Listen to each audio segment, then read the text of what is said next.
30-second backstory. Yeah. Or not edit. Okay. Or whatever you want to do. All right, we'll roll. Guys, welcome to the show. We have today Cory Clark in the house. Heck yeah. Cory, stoked to have you here, brother.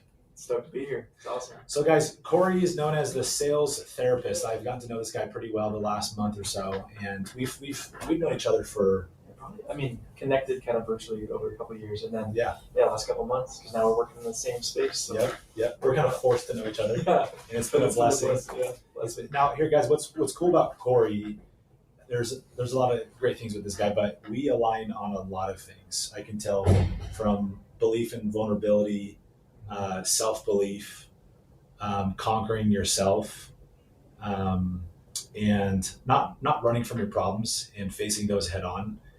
And I think where Cory and I have a lot of alignment, like I run an entire company, a solar sales training or, a solar sales company. And the whole thing is, helping men become better in every other area. It's not just sales training, right? And so I've seen how self-development has transformed me, my sales performance, starting a business. Mm-hmm. And so I'm excited to talk to you about, because you work with guys in multiple industries, a lot of door-to-door guys, a lot of big players.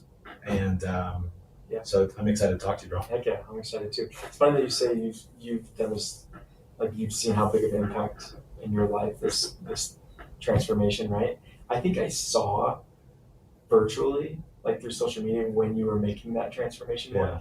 Because I noticed on myself, like, wow, I'm way more like attracted to this guy. Like he seems like such a good dude, and I think it's when you were really showing up more authentically in that way. Yeah. Not that I wasn't before, but there's a difference. 10x, there's a difference, bro. And if you, there's power in being authentic, and part of authenticity is not running from the real stuff. From the real stuff. Yeah. If you can face the hardest parts of you, and turn to a higher power, and turn outward to friends and other, people like the program you built, guys. So the collective, just so he runs an organization that mentors, coaches, and facilitates. Yeah, it's a mental retreats. Performance community and resource for sales professionals. Yeah, we do retreats, one-on-ones, content, community, get together, the whole thing. It's amazing.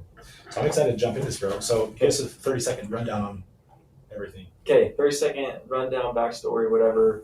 I worked in sales all through my undergrad and through grad school to become and I wanted to pursue becoming a therapist, so that's what I did. I always knew I wanted to be a therapist, and so that's what I pursued. It wasn't until becoming a therapist that I was like, oh, this is what the sales world means. Oh, yeah. Got an idea, put the two worlds together, started the business. It's changed a ton over the last 5 years, but the last 2.5, we rebranded to The Collective. Nice. And that's when we started doing more community, because before I was just doing, end of summer on 2023, I had, 300 to 400 clients. It was just me and them one-on-ones. Wow, that's a lot of one-on-ones. And then it hit me. I'm like, dude, how do I have 300 plus clients and not one of them knows each other, even though they're going through the same things? Yeah. And that's when I was like, dude, I need to bring people together. So we rebranded The Collective, started doing these really dope retreats and community and just a total different level of development. And so, now we're rocking The Collective, and it's been a really fun business to build and very passionate. How many guys are in your program? We've had 4 groups, and they're 50-man groups. So we've had 200 people go through our 50-man groups, and then we're launching group 5 and 6 here soon, and then we have like an entry-level kind of community too. So we've had within The Collective at least a little over 200. Yeah, that's awesome. Yeah, that's huge. Okay, if you could give the 30-second elevator pitch, how does vulnerability? How does this group atmosphere help drive sales production and performance in general? Yeah. Sales will bring out parts of you that most jobs just won't even touch. You can go work a hard job in construction, end the day, and you're just like tired, and it's a lot. Sales, it's different. It's a different tire. It's bringing up limiting beliefs. It's bringing up insecurities, fears. It's allowing you to it's requiring you to tap into a different version of yourself every day. And so, really being like when you're faced with limiting beliefs and those fears and those emotions and those thoughts, that's got to come from somewhere. So oftentimes that all those things are going to be triggering parts of you that sometimes you haven't processed yet, or skills you don't have yet. But there's a reason you see high emotional exhaustion rates in sales, is because It's targeting parts of you that you need to get to know. Yeah. And so you get to know yourself, and you know yourself more clearly. You can take ownership of what you need to more clearly, and you can step into and more in alignment to who you truly are more clearly. Which, when you do that, your ability to work through thoughts, emotions, situate, like, it just 10x's, right? So naturally, you just perform higher yourself more. Yeah. Well, I've personally seen that, man. I was always a top performer, but I was running from me too. things, and it's interesting. Like, you have different pillars of your life. You've got your career, you've got your financial health, you've got physical health, emotional health. Yeah. And I always say, how you do one thing is how you do everything. And last year, I had a big transformation with my emotional health, and it directly translated to a big impact in the career and attracting people and the energy changes. How have you seen that on your end from helping men emotionally and work through emotions, work through struggles, and how that helps them act? Like, how does that actually translate into more success? Yeah. I think with your emotions, they're always they're gonna come from the more that you. Well, honestly, I think it builds trust. Yeah. Like, I think that's the word that really comes to my mind, because when you were speaking, I was like, man, I'm thinking about my team, like the collective. Like, I only have about 6 full-time employees, right? And but you ask any of them, if you put them in a room and be like, what's it like working with Cory? I think they'll be like, dude, we just trust the guy. Yeah. We just trust him. Now, that's not me. It's just because I'm aware of my emotions. I'm very real with what I'm feeling. Yeah. And I'm very secure in myself to be able to work through those things, to where I never hold on to a grudge. I don't hold on. Like, if there's a discomfort, I'm talking about it. If I'm feeling an insecurity with my day because we're launching this new event, or I got a sales call, whatever it may be, I'm processing, I'm working through it, I'm taking ownership. And so I'm not letting those emotions own me. I'm being aware of them so I can own them. Nice. Right? And so when you do that, my actions aren't dictated by what I feel. Yeah. But more so, I'm doing what is in alignment with me, despite what I feel or not. And that allows me to show up the way I need to have that good result. Whereas, like, in sales, if I'm feeling anxious and I'm feeling like, can I get this deal, whatever it might be, and I'm not even aware of that emotion, I'm not processing it. Yeah, you're reflecting. How can that now impact my whole day, or my relationship, or my ability to get this recruit? He might just be like, bro, this guy's not confident. They feel the energy's off. So your ability to work through an emotion and work through, and then act in alignment. Yeah. Dude, it's a game changer. You'll show up more confidently. You'll just do better. The problem is that a lot of people don't have the skill pattern recognition with emotions. Yeah. And they just I'm just feeling off, and if you can identify, okay, wait, what are you feeling? Yeah, specific. Because just feeling off, it could be anger, it could be lonely, it could be sad, it could be bored, and if one of those emotions is triggered often by something circumstantial in that day, and sometimes it's also triggered, it goes deeper if there's trauma with it. Yeah. And for me, as I healed some of those, recognize those emotions that were controlling my life, and there's always a protagonist emotion to any negative, like anger, love, for if you have lack of patience is the protagonist, and so if for me, recognize the emotion, specificity, yes, understanding what was controlling me, right, and realizing people can change, they could say something, but think about that in sales. If somebody can say something like F off and you're like, I'm good, and guys can put off a facade with that from positive self-talk. You can only go so far. Yeah. But truly being good, that comes from filling your cup every day. That's taking care of yourself. For me, it's physically, emotionally, investing, making deposits in relationships, learning something new, mental health. And so I think having that clarity, if people can go in, recognize, okay, why was it a crap day? It wasn't your prospects. What were the emotions that were controlling you, right? Yeah, I think a great place to start for anyone listening to, just be start noticing your themes and patterns, right? If you're noticing a place or a relationship or a certain task that you're consistently feeling something in that you don't like, just start there, because I'm like, pull out, just type in on Google emotion wheel. Yeah. It's one of the best tools in the world. Or you can hit me up. I'll send you my version of one. But but an emotion wheel, like you're saying, like there's always something underneath anger. Yeah. Like if someone's like, dude, I'm so pissed. It's like, no, what are you really? You might be jealous. Yeah. You might be threatened. There's You more might be within resentment. anger. Like what is it, right? It's specific. Yeah, like dude, yesterday I was feeling resentment, and I was like, whoa, I don't feel that a ton. Why did this creep in? Yeah. But I processed it so fast, and it was with a person that I cared deeply about. It wasn't my wife. It was actually a friend that just had said something that ate at me the day before, and I had brushed it off, whatever, but the resentment didn't kick in until the next day. Interesting. So I didn't actually like feel too hurt by it the day up. Right. And it was the next day I felt like, and I saw his post, and then I felt resentment. I'm like, whoa, that's weird. But then I just reframed it, and I'm like, this is so silly. Yeah. And I'm like, all I feel is love. Like it's that easy. Like it doesn't have to. You don't have to hold on to it.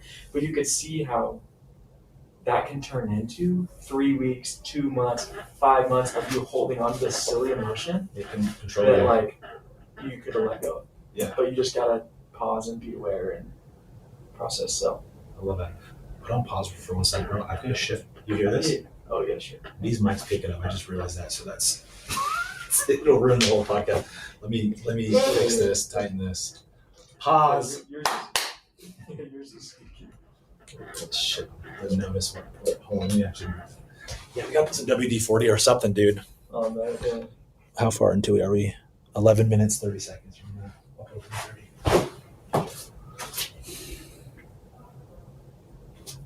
Sorry, I'll pick up. No, you're good. Let's see if this is better.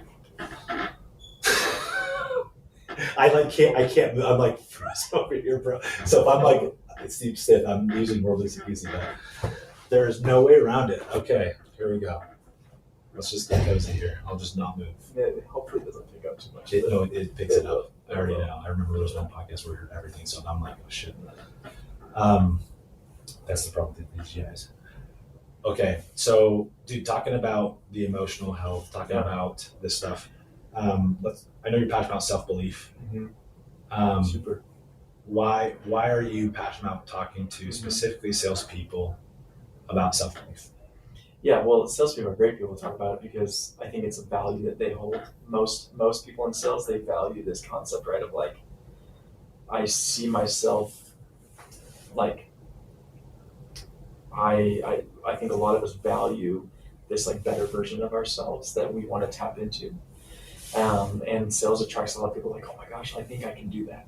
I think I can go hit that. I think I can go make that. I think I can go create that. Like, I think that's in every human. Yeah. But definitely those are in sales. I think we all feel that. Now, the reason I love self-belief so much, which I don't think I really realized this until I started tapping into it, but my passion for it came from, it's a little bit spiritual too, but I really believe that there's a purpose in limiting beliefs. I think God allows us to have limiting beliefs. Absolutely. And they're meant to be broken. Yeah. Because every time we break them, we start to see ourselves more clearly for who we truly are. Yeah. And we start to see ourselves more like God sees us. Yeah. And that's what I found is every time I break a limiting belief, like a legit one, I'm like, whoa, I didn't actually, like now I see myself more clearly. I can never go back, right?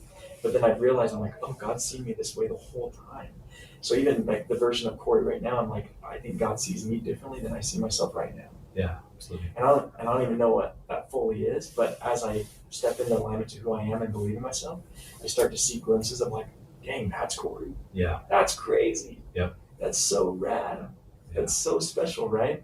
And so that's why I love self-belief, is because limiting beliefs are meant to be broken. Like, I don't think God's just going to snap a finger and like, oh, hey, boom, believe in yourself. Yeah. Like, have all that. Like, see yourself clearly. It's like, no, you got to go through the trenches. Because it's just, it sucks, but it's beautiful at the same time. Like, it's so amazing. And you believe in yourself.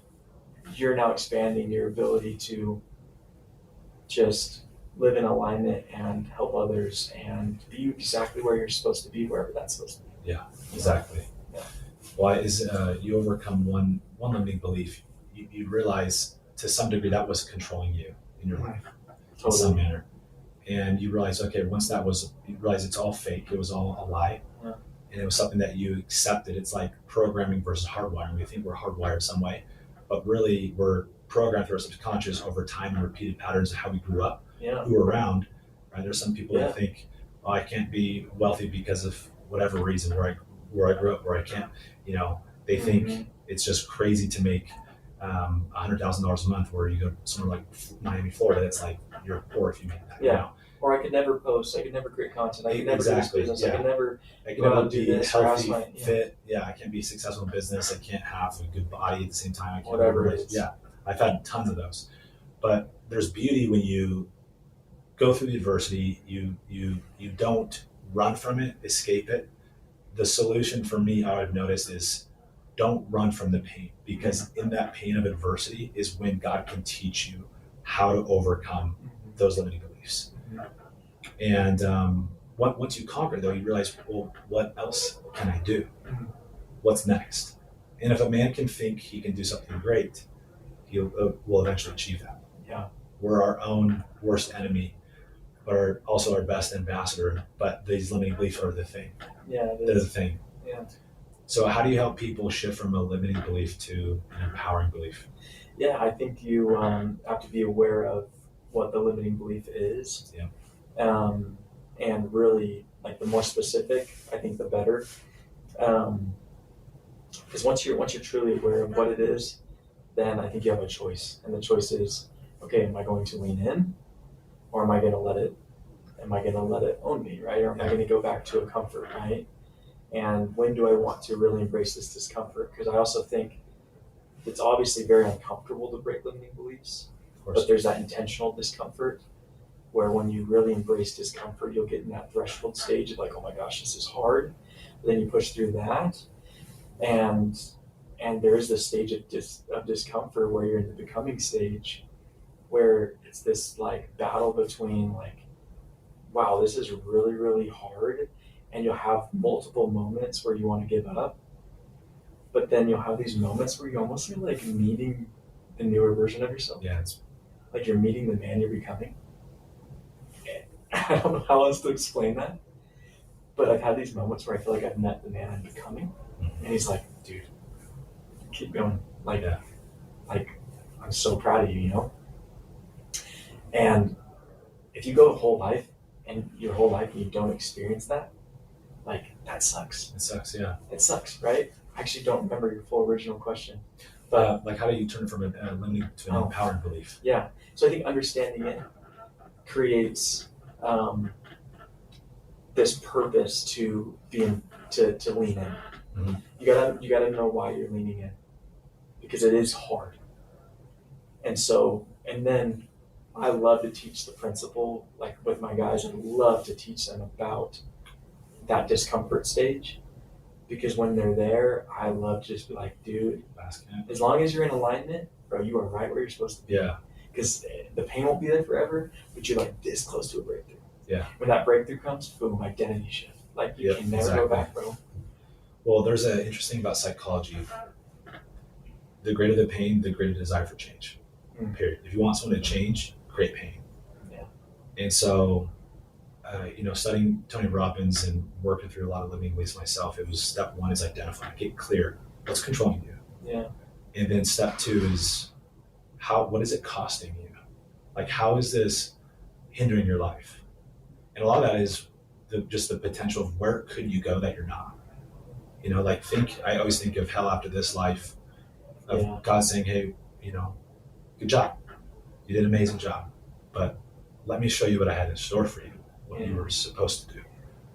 Look at all these people you were supposed to bless. Opportunity cost, right? That's a form of hell. And that's empowering. And some of the greatest entrepreneurs I've ever met operate with that kind of mindset. Yeah. Like, what if I don't wake up? What if I don't work hard? What if I don't run that one extra meeting, knock that one extra door, talk to that extra person? That could be another life I change and impact. And those compound, they add up. And as Ed Milet says, you're sometimes one relationship, one thing, one person away from changing your life, And so, yeah, I think it's belief too. Like, it's believing that that's true. Yeah. Like, That's empowering. It is. Like if that is true, like there's a plan, there's a purpose, there's a potential for you to tap into, and there's beauty in that. If that rings core, like if that rings true to your core, then I'm like, what's the other option? Right. Not doing that. Like I hope that's empowering enough to say, okay, let's lean in. The cool thing is you'll see these beautiful glimpses along the way where it's the journey's worth it. Yeah. Like I've been in my business 5 years. I'm like, dude, it's been the hardest thing, but like the journey's been so worth it. It's been beautiful. It's not like I'm waiting for this destination. Right. Like, oh, and finally, in 10 years I'll be happy. It's like, no, dude. Yeah. Like I'm in it. Yeah. We're living. Yeah.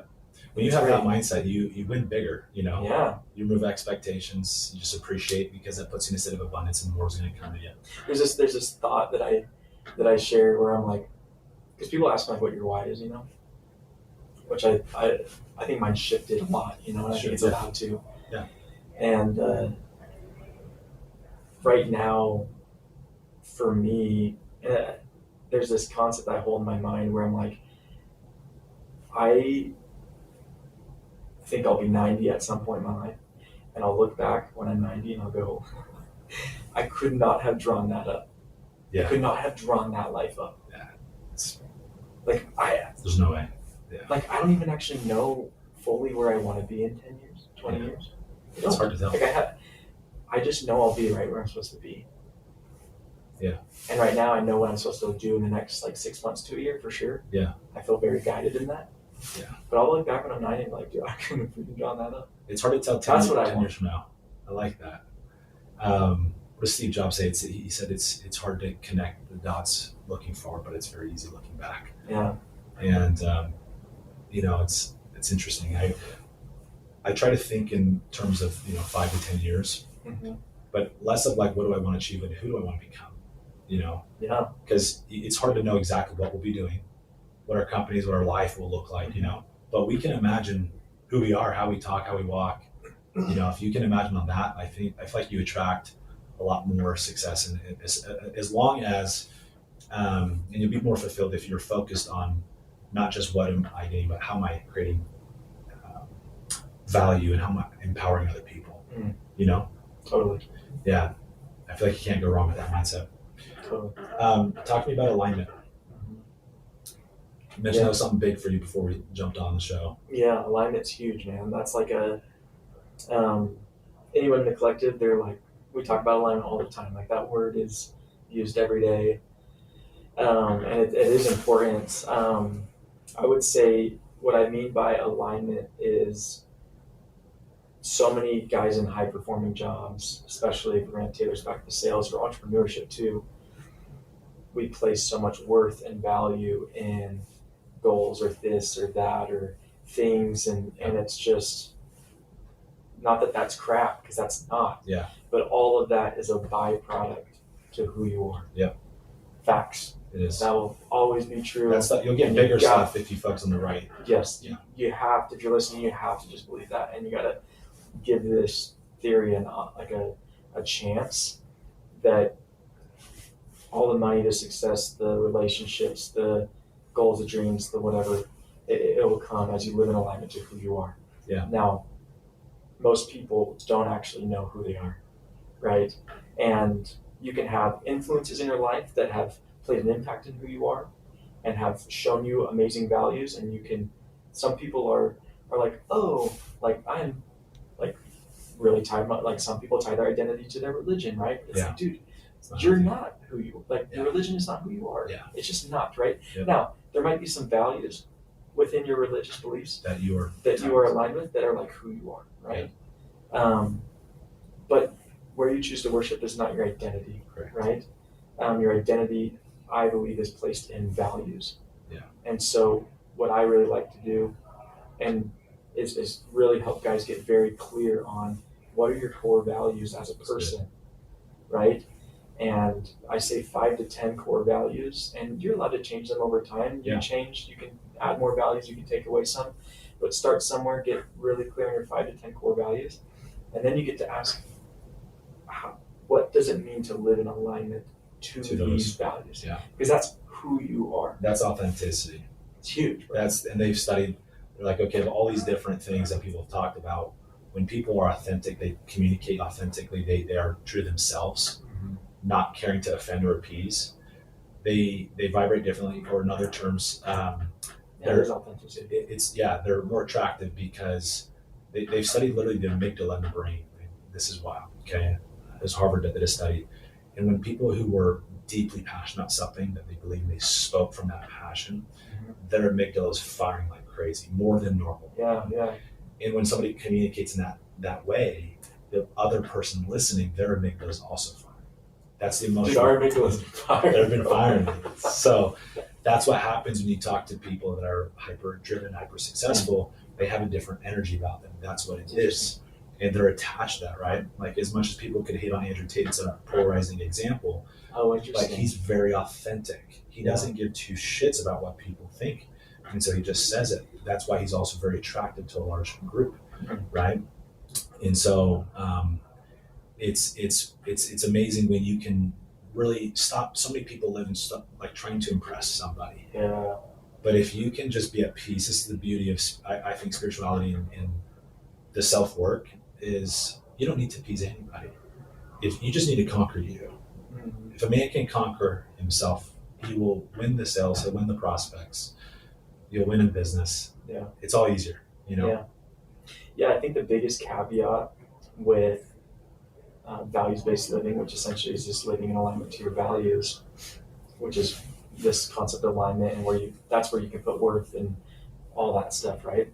The biggest caveat, though, is that it will be pretty dang clear what living in alignment means, but it oftentimes is pretty hard. Like, it's a lot easier, I think, to live out of alignment I agree. than to live in alignment to your values. So if you want to do this work, just know, like, you're going to be faced with a dilemma. Yep. And so I always preface that with my clients. It's like, dude, look, we're about to get really clear, but some choices are going to come out of this that are like really difficult, but it's going to be alignment based. Like, you can't argue. Like is, you know, an example of like maybe a substance that they're using, or, you know, showing up and this is a great one. Should I share this with my business partner, or should I share this with my wife? Well, it's like, do you value, you know, being real in relationship? Like, whatever their value is, like, dude, I value depth in relationships. It's like, do you? Yeah. If depth is truly your value, like, are you going to be vulnerable, or are you not? Exactly. Like, because the second you choose to hide this, you're saying, I'm going to live out of alignment to who I am. Yeah. So your choice, right? If self-belief is a value, and at my core, I'm like, dude, I could go make X amount this month. But now I'm like, you know, self-sabotage this. It's like, that's not just a self-sabotage. That's you now living out of alignment to who you are, right? And so once you get clear on who you are, like, the game is trying to stay in alignment. Yeah. And then that's where the miracles happen, right? And you'll always go in and out of alignment. Like, there's moments I live out of alignment, but you just want to get back in alignment. Can I comment on that? Like, when people get out of alignment, I feel like there's a lot of people can shame themselves. Oh, sure. And I think it can be you can shift it from an ugly thing to a beautiful thing if you look at it with the perspective of, hey, what caused this? What was the pattern behind this? Yeah. What emotions, what circumstances, what situations led up to this? Because what I've noticed, Cory, is people, if they don't recognize the pattern behind why they did what they did, you can't change. Yeah, it's hard. If they don't know what emotions controlling them, they don't step back and look. They just avoid it. They mask it, and they run from it. They just become workaholics. They just drown themselves in video games, drugs, whatever it is, girls, and distractions, right? Mm-hmm. But if you can really face it head on and look at what that is, you can start recognizing the pattern. Yep. And then you can actually create change. Yep. And so, to anybody that has, whether it's a vice or a bad habit or something, or like you relapse on something, look at the pattern. Just like, okay, what was I feeling? You know. Mm-hmm. So, anyways, just wanted to chime in. Yeah, there's just zero shame in, like, that's the cool thing about grace. Grace is allowed. Yeah. Like, grace it's there. It's totally allowed. Like, maybe a good affirmation for those that are listening is something I tell myself all the time. Like, because I fall off the horse, Like we all fall off the horse, right? Yeah. My affirmation is good thing I'm the guy that gets back on the horse. I love that. Like that's a belief, right? Like I'm the guy that gets back on the horse. Yeah. Which gives me grace to fall off. Yep. Good thing I'm the guy that gets back on. Yeah. And that's just what I stick to. I'm so less focused on getting like falling off. Because like I should fall off. If you ride harder, you ride faster, Yeah, you're gonna fall off. You're gonna fall off. Like good thing you're the guy that gets Yeah. back on, bro. Absolutely. You don't have to wait 6 months to get back on. Just get back on. I love that. You know. Hey, And, dude, like, go ahead. No, you're good. A question for you regarding the people you've seen in your group. You've had different levels of success in the collective, yeah? Yeah. Just think about the difference between some of your top guys you've seen in there and some of the lower performing guys. And I'm sure there's difference in correlation of like different severity problems in their personal life without going too in depth. I'm not trying to dig up like, do you see, I'm not trying to go in the route, do you see more problems within guys that have bigger success? But what the guys that have, I'd say, a good life, better life, that live in alignment, but also have good, success with their business and growth, and that you'd say feel fulfilled compared to those who don't. What are some of the patterns you've noticed, whether it's how they think, how they act, whatever it is? What are some of the patterns you've noticed of that difference in those two groups? Yeah. So that second group is like the first group they joined already kind of in alignment. Yeah. I'd say these guys are successful, like from the world's view, they're successful. Yeah. But you see these guys behind the scenes, and I know nobody's perfect, but like I'd say more put together than other men. We all have something that we're hiding and we brush on the rug a little bit, but like they you'd say are more real, and they do have more success and a little bit more, I guess, fulfillment or happiness. Yeah. What would you notice is like a difference between those guys and maybe those who, not judging the ones who don't have as much, but like in the terms of like work success, what trends do you notice that are different? Yeah, between those two. Yeah. It's interesting, right? Because I think I think legitimately there's like dilemmas holding guys back, like whether that be trauma, from growing up, or addictions, or really tough patterns that they're just like not aware of. Like just they need to grow and heal some parts of themselves. Yeah. In order to really break through and tap in. It's not that they're like some of these guys are still like pretty high performers, but they're just like it's those things that are holding back. Yep. Which sometimes there's a lot of work to do there, but once they do it, like dude, it's huge. It blows up. Yeah, it's great, right?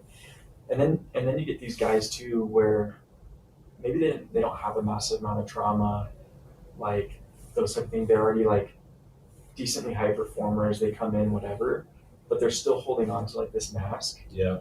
And the cool thing about those guys is like, because they're already high performers, they're already like dogs, they're already like so great in so many ways. Yeah, but they're running from.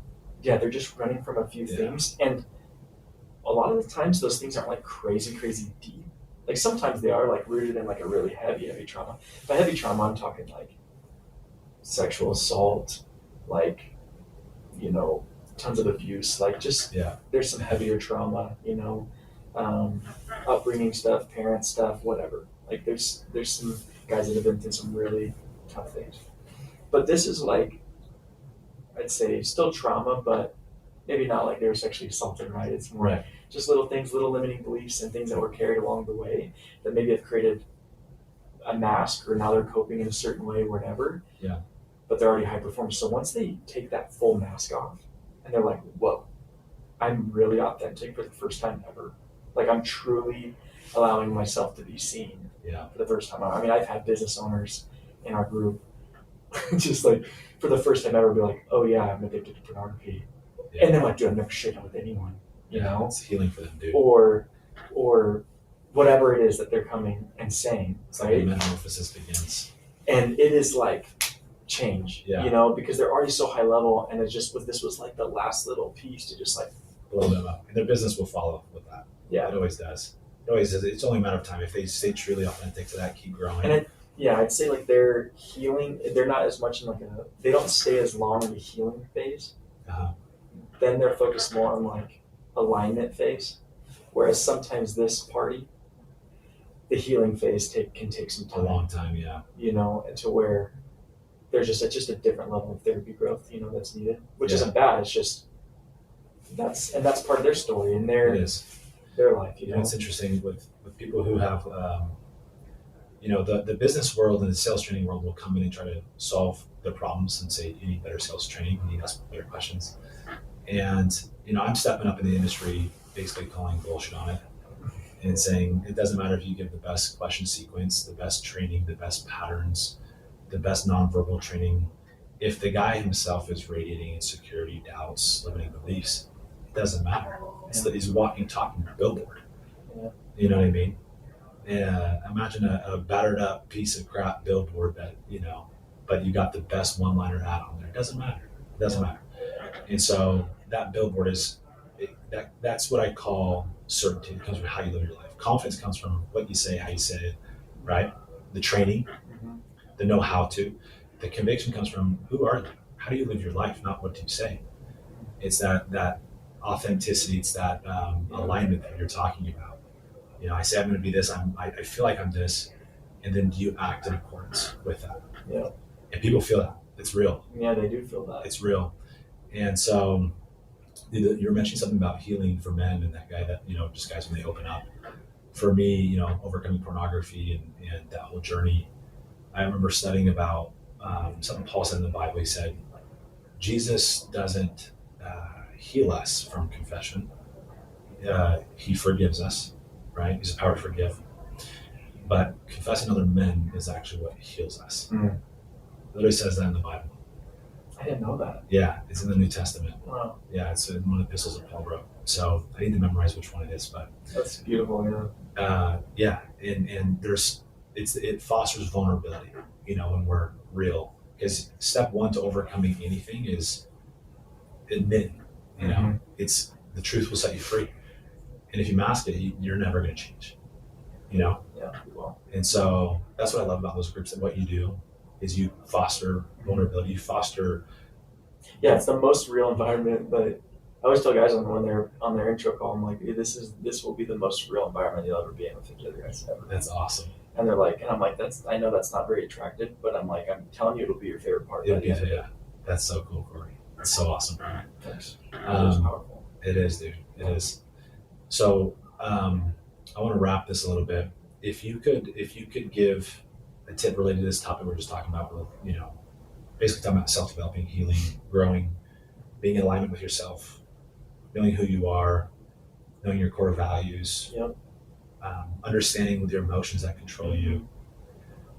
If you could summarize and try to give someone, an elevator pitch and convince them to do the inner work, to heal, to grow emotionally, and you're talking to a guy that's money driven, that wants to sell more, wants to grow his business more, what would you say to him about how working on himself in this manner could help improve his life and his business? Wow, that is a beautiful, beautiful question.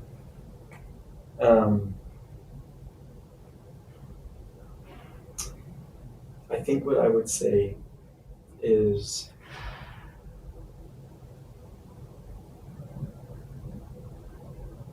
I think I would say everything, well, without exploring, right? Because I think exploring what their needs are, right? And like getting them on the phone, understanding them, exploring them, like what their needs are, what they want, because then you can kind of target a little bit more like around that concept to their needs. But I think a generalized view is it's like giving everything that you want, dude. Everything that you want in life, in this world, the relationships that you want, the fulfillment that you want to feel, the success that you want to have, the impact that you want to have. Like, I imagine anyone on that call that I'd be with, all of them want to become the better version of themselves, right? They all want that. But why, right? And it's like everything that you want, the fulfillment, the relationships, the joy, the freedom, all that, I promise the foundation is really looking clear at who you are, living in alignment to who you are, And I'd say not doing it alone. And I mean, Yeah. not just, I don't mean just with other people, but I also would say your higher power. Yeah. Amen. Like doing it with people and God. Yeah. Like you have to. You do. And as you do that, you'll experience, you'll have these moments where you're like, dude, you're so much more abundant. Yeah. You're not wrapped up in scarcity. Yeah. You're more fulfilled. You're not wrapped up in suffering. You're free. You're not wrapped up in anxiety. Like you still experience those things, but your ability to work through them is just different. And if you are in suffering, it's purposeful. Yeah. It and is. you know it's like, oh, this is where God wants me to be. I guess I'll lean in. Like it's not going to be this unnecessary problem suffering that you're in. Like it's that crap's not in my life anymore. Yeah. It's just not. Like if I'm in pain, I'm like, oh, I guess there's a reason. Yeah. Because I am living in alignment, right? Like, yeah. And so my life, I feel fulfilled in a lot of ways because I'm where I'm supposed to be. I love that. And so, it's the secret. Yeah. And to joy, I think in a lot of ways of life. So, I guess that would be the rule. That's huge. That part about God, I want to comment on that. I feel like we all, to some degree, feel unique, right? And our problems feel unique. Yeah. But when you get in groups, you realize, oh, we're not as unique as you think. We are, but there's a lot of similarities and patterns. And that helps you feel less shame and feel more connected. And connection is one of the key human needs, one of the main six that we all have: certainty, uncertainty, variety, and then significance, love, and connection, growth, and contribution. And when you feel isolated in your pain, it hurts. But when you turn to God, sometimes people can't understand. Even a friend, they can't understand exactly what you're going through. When people are really broken, they really do the healing work. Like you go to the bottom, right? Yeah, of the hardest parts of your life and your trauma, and it's those points are so unique to every individual. There's not one soul that will fully understand on this planet other than God, and and Jesus, and that's why it's so powerful, because when you feel broken, as you turn to God, I feel like you can feel whole in amidst feeling broken, because you it's like going to a mentor. Someone, when people come to me, I help see their potential.